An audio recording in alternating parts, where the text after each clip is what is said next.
Hello and a very good evening to all of you. I am Kinjal and welcome to Adda 24/7. Now, first of all, I want to tell you that the RBI grade B dates are out. ये बहुत ही पुरानी खबर है.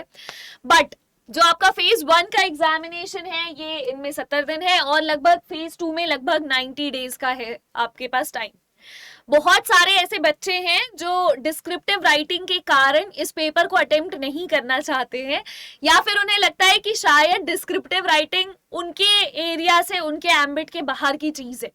So I am here to guide you on the part कि किस तरीके से आप आंसर राइटिंग कर सकते हैं, what are the skills that you need and what are the commandments that you should follow. Having said that, आपको मैं बता दूं कि सबसे पहले आंसर राइटिंग को हम डिकोड कैसे करेंगे अगर आप फर्स्ट टाइम अटेम्प्ट कर रहे हैं इस पेपर को. तो so let's say if you are attempting this examination for the very first time, तो answer writing can be a little heavy on you. But इसको आसान कैसे बनाना है, इसके लिए पहले पैटर्न समझते हैं फेज 1 और फेज 2 का. तो फेज 1 का आपका नॉर्मल सा पैटर्न है क्वांट रीजनिंग इंग्लिश जीए. ये आपको 120 मिनट मतलब 2 घंटे का ये पेपर देना होता है. ये तो बहुत ही इजी है. I would say the marks for the same is 60 marks, 30 marks, ये भी 30 मार्क्स और ये 80 मार्क्स. तो अगर आप देखेंगे तो लगभग ये 200 नंबर का पेपर है, 120 मिनट 2 घंटे में देना है. But the important thing is phase 2, क्योंकि आपका जो एग्जाम है फेज 1, फेज 2 एंड इंटरव्यू के फॉर्मेट में होता है. अगर आप बैंकिंग की ऑलरेडी तैयारी कर रहे हैं तो आपके लिए ये एग्जाम का फेज 1 निकालना बहुत इजी है. बट अगर आप थोड़े से स्मार्ट हैं, आप थोड़ा सा प्रेग्मेटिक तरीके से सोचते हैं और थोड़े प्रैक्टिकल हैं, तो आपका फेज 2 निकालना भी काफी आसान हो सकता है. जैसे फॉर एग्जाम्पल जो फेज 2 का पैटर्न है, तो finance and management MCQs plus descriptive होता है. 50 नंबर एमसीक्यू, 50 नंबर डिस्क्रिप्टिव. और फिर डिस्क्रिप्टिव इंग्लिश है जो प्योर आंसर राइटिंग है, डिस्क्रिप्टिव राइटिंग है. Then there is ESI which is again an amalgamation of both descriptive and MCQ pattern. As you can see, the highest weightage that has been given in descriptive writing for the descriptive answer is descriptive answer writing is for descriptive English. Having said that, I take care of this area in here at Adda 24/7. तो यहाँ पे RBI grade B phase 2 का last year का अपन cut off देखते हैं. तो 300 में से 171.25 मार्क्स कट ऑफ था. एक बात मेरी छोटी सी समझ लो, फेज 1 का कट ऑफ बहुत क्रेजी कट ऑफ्स होते हैं. जैसे क्वांट वगैरह में देयर आर टाइम्स जब कट ऑफ 7 मार्क्स 4 मार्क्स ऐसे भी गई है. So what I want to convey you here is that in this examination यहाँ पे फेज 2, फॉर दिस फेज 2 अगर 300 में से एवरेज कट ऑफ ही 171 जा रही है, दैट मीन्स ये डील करने लायक तो है ना. अगर मान लीजिए एग्जाम होता है स्कूल में 100 मार्क्स का और लगभग सभी बच्चों के 70 आते हैं, मतलब पेपर इजी था. इसी तरीके से अगर 300 में 171 कट ऑफ जा रही है कॉम्पिटिटिव एग्जाम की, तो डेफिनेटली इट इज डूएबल, करने लायक पेपर आता है. तो अगर आप कंफ्यूज्ड है, अगर आप अफ्रेड है, if you are afraid, if you are confused कि किस तरीके से मैं डिस्क्रिप्टिव राइटिंग का पेपर अटेम्प्ट करूंगा एक लिमिटेड टाइम में और किस तरीके की इंटेंसिटी में मुझे लिखना पड़ेगा, तो I am here to help you out. So the first thing is कि आफ्टर ऑल आप अफ्रेड क्यों हैं. हमारा डर कहाँ पे होता है. जैसे अगर मुझे फॉर एग्जाम्पल कार चलाना नहीं आता है, कल को मुझे मेरा भाई एक कार दे दे कि जाओ तुम चलाओ भाई, तो मुझे बहुत डर लगेगा. क्योंकि पहला, I don't know how to drive car. मैंने थोड़ा बहुत सीखा है, बस मुझे नहीं पता रास्ते में कब कौन सी गाड़ी आ जाए, मुझे टर्न कैसे लेना है, क्या करना है. और दूसरा, मैंने उतनी प्रैक्टिस नहीं करी है कि मुझे समझ में आए कि when to actually keep your hands on steering and when to push the brakes और पुल द ब्रेक्स. तो ये सारी चीजें अगर मुझे नहीं पता तो कैसे होगा. तो similarly that is the idea here, that is the same idea that we will be following.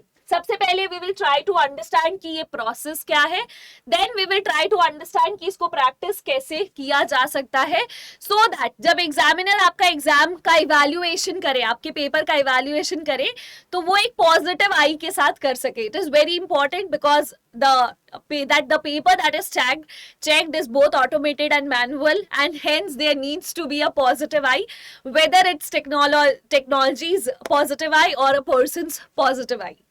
ठीक है, तो this phase has been discussed. Now descriptive English में exactly what is asked. So essay, Pressy and RC is asked, and the bifurcation of marks is also 30, 35, 35 और 90 minutes में लिखना होता है. Similarly बाकी दोनों सेक्शन में भी 90 मिनट्स में लिखना होता है. बाकी दोनों सेक्शन में आपको कंसेप्चुअल क्वेश्चंस पूछे जा सकते हैं.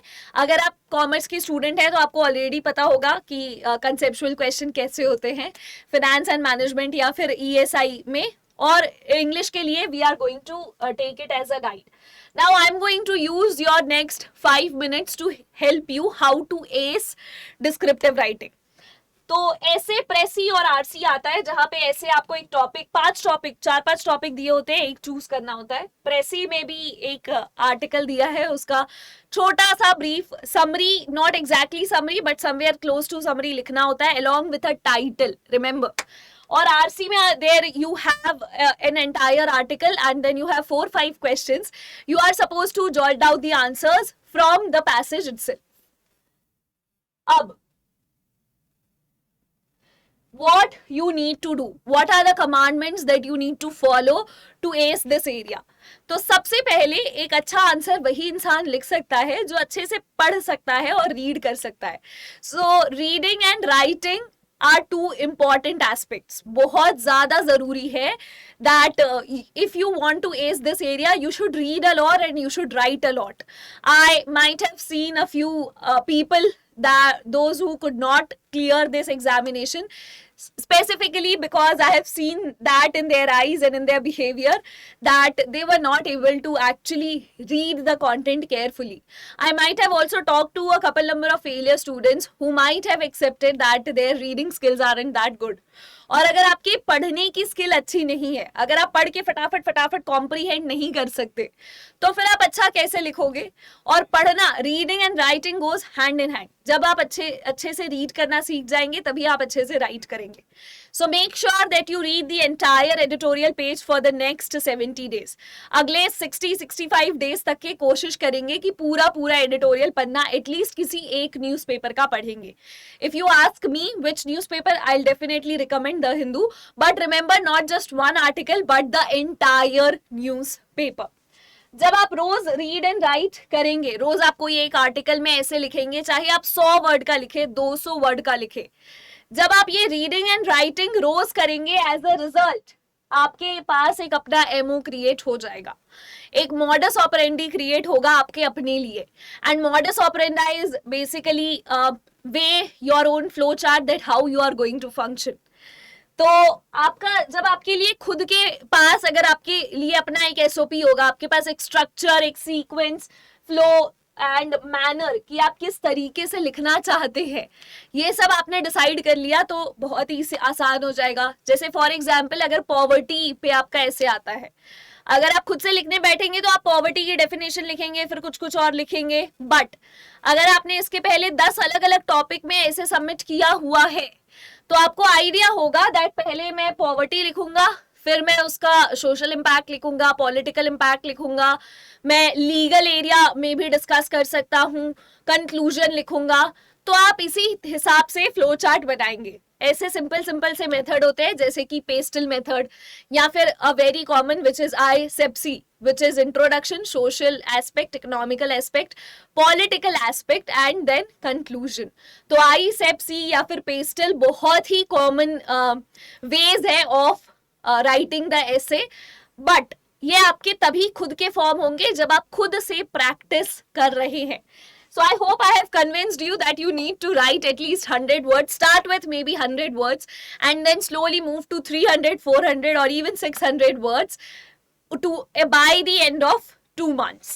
Having said that, जब आप ऐसा करेंगे एक बार जब आपका ये सीक्वेंस, फ्लो चार्ट, ये सब बनना चालू हो जाए, then you can go ahead and form keywords for your own.